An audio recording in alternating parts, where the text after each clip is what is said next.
about 35, 40 minutes prior to this recording, A&M pulled off something that I'm speechless.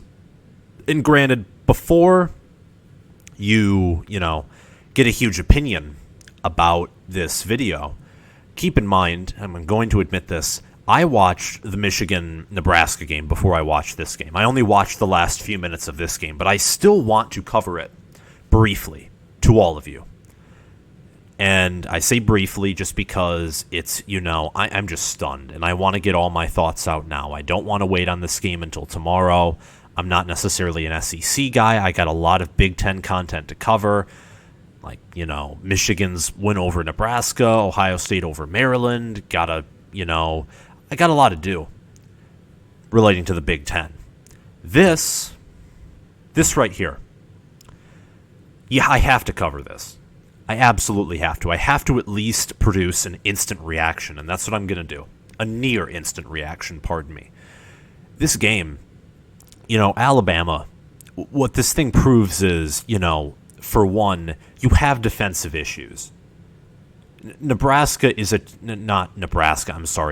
Texas A&M's offense is horrendous. It's worse than Nebraska's is. Or at least it was before this game. This team had offensive issues even when Haynes King was healthy. And Alabama still, outgained A&M in total yards. And granted, they had 2 turnovers. They were better on third down efficiency, had more passing and rushing yards. Alabama certainly has defensive issues. 2 defenders running into each other, allowing A&M to pick up a first down, a much-needed first down out to midfield is wow. And as a Michigan fan looking at this game, it's interesting because although Nebraska and A&M are different teams and the games went differently, I can confidently say that these 2 teams are likely are better than their record indicates. Let's just put it at that. This game for A&M proved it, and Nebraska holding it in, almost beating Michigan State, almost beating Michigan, and almost beating OU, proved that as well. Honest to goodness. This team is not the team who lost to Illinois and Nebraska. But anyway, let's focus on this. Bryce Young, 28 of 48, 369 yards, 3 touchdowns, and a pick. Zach Calzada, 21 of 31, 285 yards, 3 touchdowns, and a pick. And, just wow. Calzada is a guy who, ESPN stats are updated in the morning. He only had 5 touchdowns and 3 and 4 picks entering this game. That's all he had. 5 touchdowns, 1 pick, 91 in the country in QB rating. And this guy tore up Alabama's defense. Tore it up. This guy sacrificed his leg, possibly his playing career. It had an injury. He came back out on the field, got a much-needed run to get A&M in a critical position for Jimbo Fisher to secure his first win over Nick Saban. Nick Saban losing to an assistant for the first time ever. And looking at how Georgia's playing, if Alabama, wins out, and I certainly think they will after this game, you could see Kirby Smart get a win over Alabama too. So who knows? This season is so chaos. Michigan and Michigan State are undefeated, both 6-0. It's unbelievable. Michigan almost gives the game away. And they come back.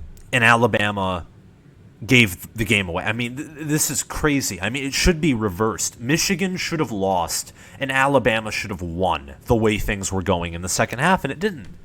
And this, as a Michigan fan and a great college football fan, and someone who I'd say is pretty knowledgeable about the subject, is crazy to me. How does Alabama outgain a team by nearly 150 yards and still lose? I don't care that they had one more turnover or that they averaged 1.5 yards less per pass.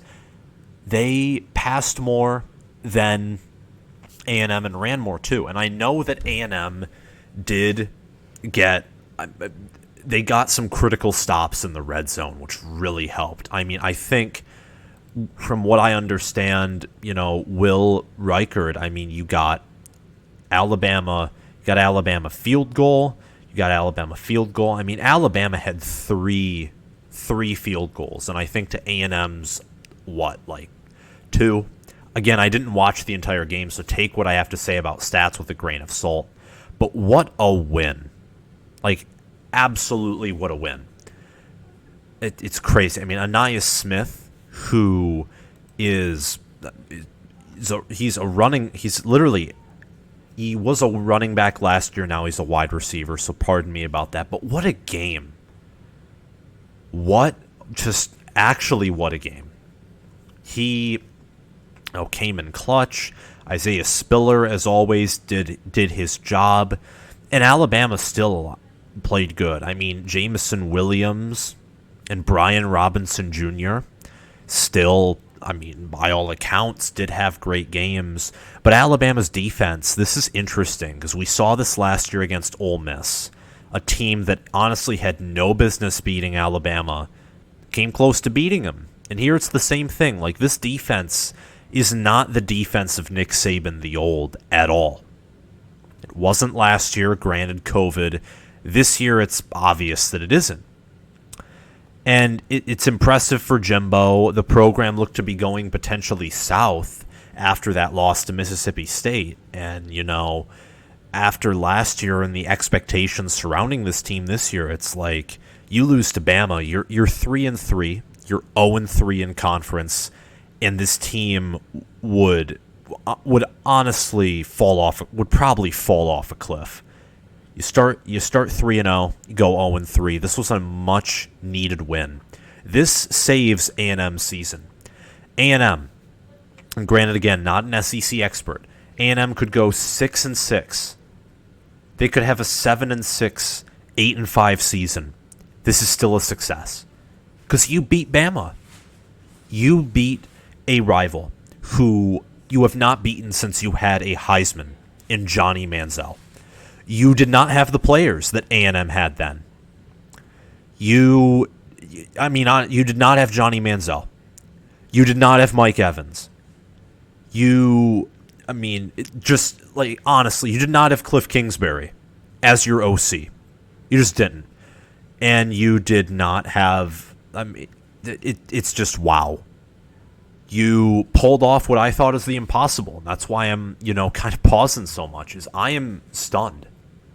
Honestly stunned. And I want your guys' thoughts on this. And this is all I'm going to say for the remainder of the video. I don't know enough. I haven't watched highlights because there aren't any out yet. But what are your thoughts about this game? Because this game here, Alabama still will probably win the SEC West, but this changes the playoff picture. You still have Michigan, Michigan State, Iowa, who are 3 undefeated Big Ten teams. They'll probably all come out with a loss, or only one will be undefeated by the end of, November, beginning December. But still, this puts Georgia at number 1. And Alabama might have some issues with other teams down the road. So what do you think about this? Tell me in the comments below. And if you like this video, subscribe, hit that notification bell, and comment your thoughts below. What do you think about this game? Does A&M, have they found themselves? Is Zach Calzada kind of the guy now? Has he finally gotten up his confidence? And, is A&M in a great position to move forward? And does Alabama have... it looks like they might have some serious issues to work out on defense.